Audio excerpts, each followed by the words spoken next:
Daniel, chapitre 11.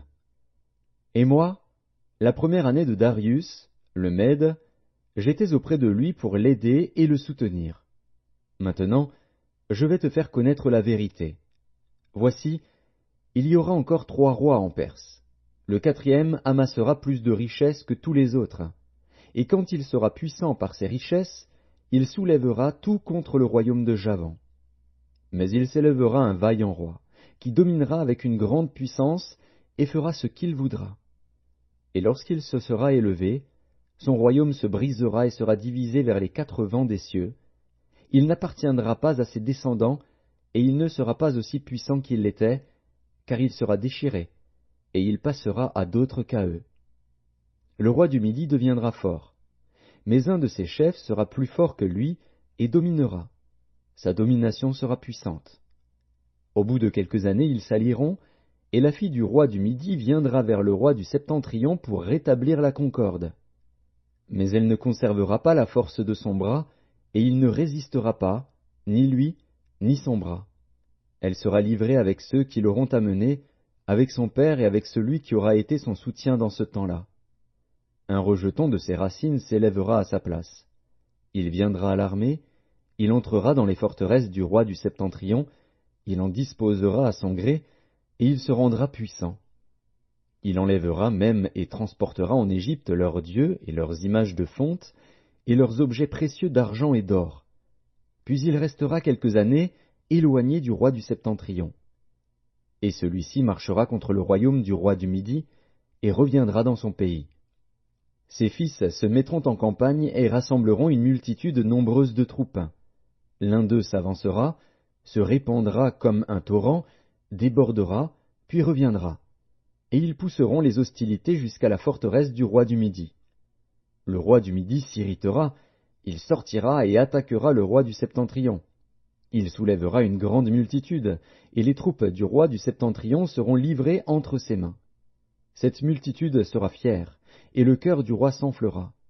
Il fera tomber des milliers, mais il ne triomphera pas.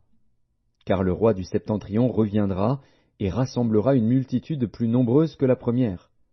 Au bout de quelque temps, de quelques années, il se mettra en marche avec une grande armée et de grandes richesses. En ce temps-là, plusieurs s'élèveront contre le roi du Midi, et des hommes violents parmi ton peuple se révolteront pour accomplir la vision, et ils succomberont.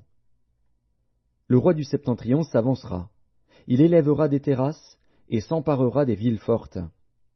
Les troupes du Midi et l'élite du roi ne résisteront pas, elles manqueront de force pour résister.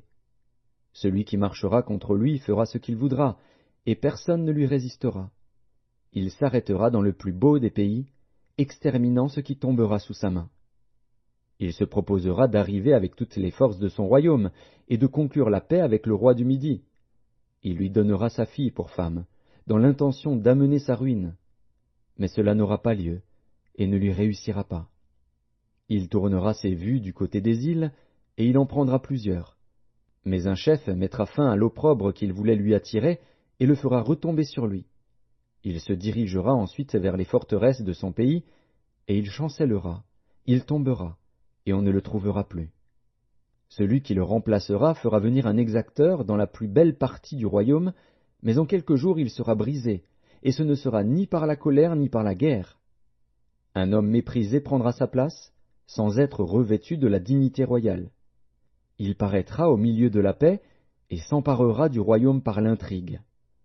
Les troupes qui se répandront comme un torrent seront submergées devant lui et anéanties, de même qu'un chef de l'alliance. Après qu'on se sera joint à lui, il usera de tromperie. Il se mettra en marche, et il aura le dessus avec peu de monde. Il entrera, au sein de la paix, dans les lieux les plus fertiles de la province. Il fera ce que n'avaient pas fait ses pères, ni les pères de ses pères. Il distribuera le butin, les dépouilles et les richesses. Il formera des projets contre les forteresses, et cela pendant un certain temps. À la tête d'une grande armée, il emploiera sa force et son ardeur contre le roi du Midi. Et le roi du Midi s'engagera dans la guerre avec une armée nombreuse et très puissante.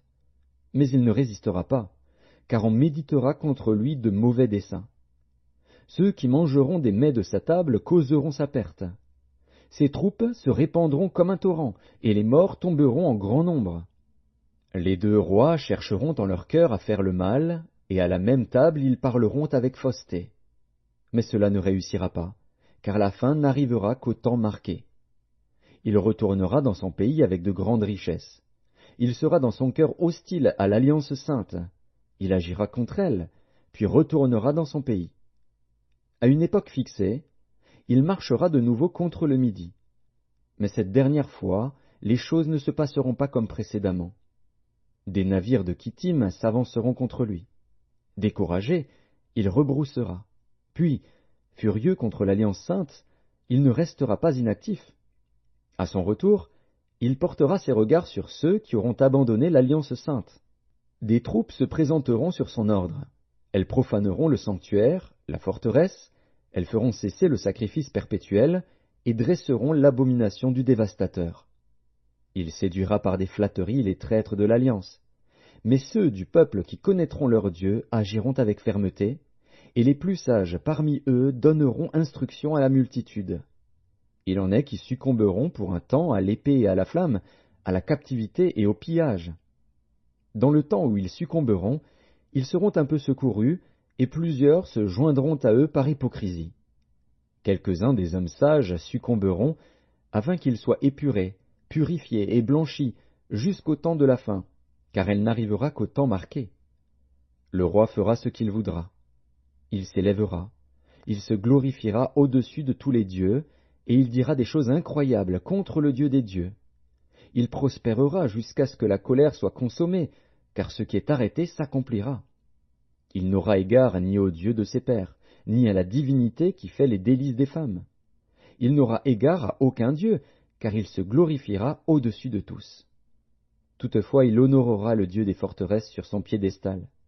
À ce Dieu, qui ne connaissait pas ses pères, il rendra des hommages avec de l'or et de l'argent, avec des pierres précieuses et des objets de prix. C'est avec le Dieu étranger qu'il agira contre les lieux fortifiés. Et il comblera d'honneur ceux qui le reconnaîtront, il les fera dominer sur plusieurs, il leur distribuera des terres pour récompense. Au temps de la fin, le roi du Midi se heurtera contre lui, et le roi du Septentrion fondera sur lui comme une tempête, avec des chars et des cavaliers, et avec de nombreux navires. Il s'avancera dans les terres, se répandra comme un torrent et débordera. Il entrera dans le plus beau des pays, et plusieurs succomberont. Mais Édom, Moab, et les principaux des enfants d'Ammon seront délivrés de sa main. Il étendra sa main sur divers pays, et le pays d'Égypte n'échappera point.